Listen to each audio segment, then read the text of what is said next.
Hey everyone. Okay, so there's a lot to talk about with this chapter, but to start off, we learned the reason Holy wants to team with the Eden Zero crew is that their goals are pretty much aligned with each other. As we get the reveal after that dead end Crow has allied himself with Ziggy, as Crow himself, being an android, has found value in Ziggy's cause and probably just wants to, and from the description, just wants to cause some like pretty much mass mayhem and genocide and all that shit. And this revelation in itself also goes a long way towards explaining how Ziggy has amassed the army he has in such a short span of time. Like, I'm not going to say that the years apart between the pre-time skip and post-time skip have been short, but it did always kind of make me wonder, like, how did he amass such a large army in such a short time and in that amount of time? And it does make sense that with Crow's help that he was able to do that. But with all this being said, I do like how Shiki didn't immediately give Holy an answer right away and said he needed some time to think on it, because although killing those beachgoers and her more than ominous admission that she wants Shiki's power, whatever that means, is all revealing enough in itself.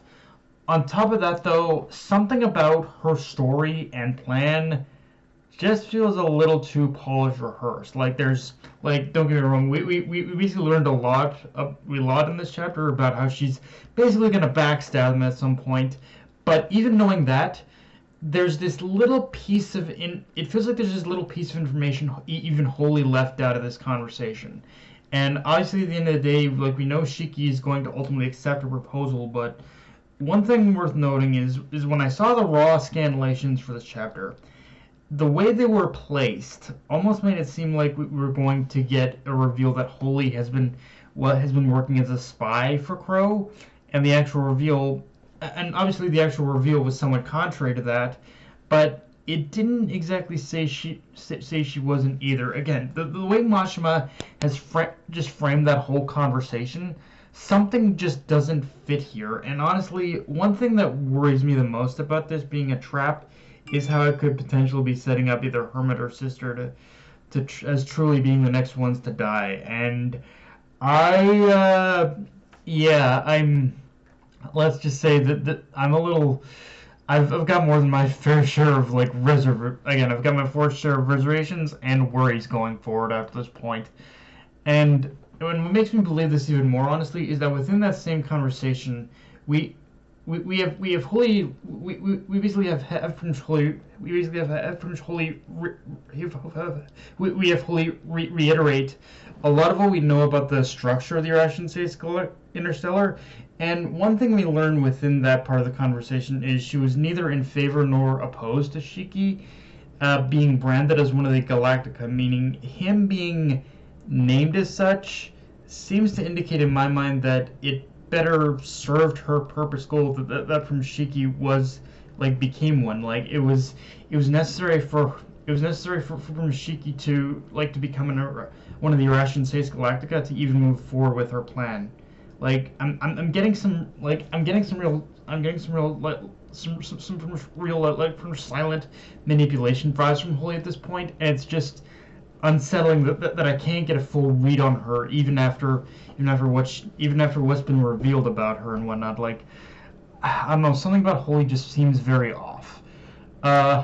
With that said, I like how this chapter actually had Rebecca and Lobelia talk out a little bit more in this chapter, but even then, that in itself is shortly followed up by the major reveal that Lobelia is going to die. And yeah, Mashima needs to have a really good explanation for this next chapter, for this next chapter, because while I like to set up an idea of this, Mashima has now put himself into a position where he needs to make every moment with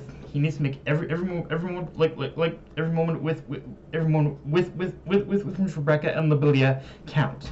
And I mean he needs to emotionally nail every single moment between these two, because Lobelia, if it's true that Lobelia is doomed to die, and he can't and he can't succeed to getting me to care about Lobelia leading up to her final moments, then I will have to call Mashima out on it. And, like, don't get me wrong. Up to this point, Mashima has done a pretty damn good job to incredible in how he's gotten me to care about the deaths of his characters. However, personally for me, as much as he has done in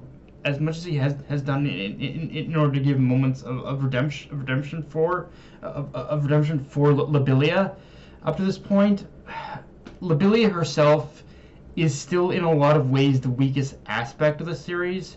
So if she's going to die, Mashima has to show and prove to me that her death is worth mourning. Like that's kind of the big takeaway for me with this reveal, is that as like when it comes to Lobelia, I'm not sure how I'm going to really like her death, honestly. Like it's just one where I'm either just going to be indifferent towards it, or if Mashima gets the execution right, I'm going to care a whole lot about her death. But it's like, I don't know, like he just needs to make every moment between Rebecca and Lobelia up to this point count now.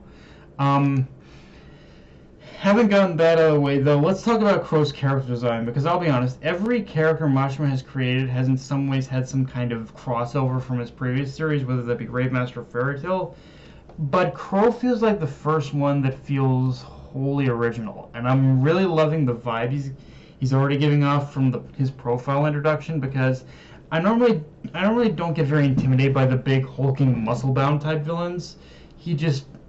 But just from the way we see Crow presented in this chapter, with that shadow over his body, and just outwardly he might not really he might not look like much, but that like just that evil smirk he gives, just that evil fucking smirk you see on he gives. It's one of those things where, while outwardly he might not be that terrifying, just like with Drac and Joe, that single smirk exudes this aura of psychotic confidence. Like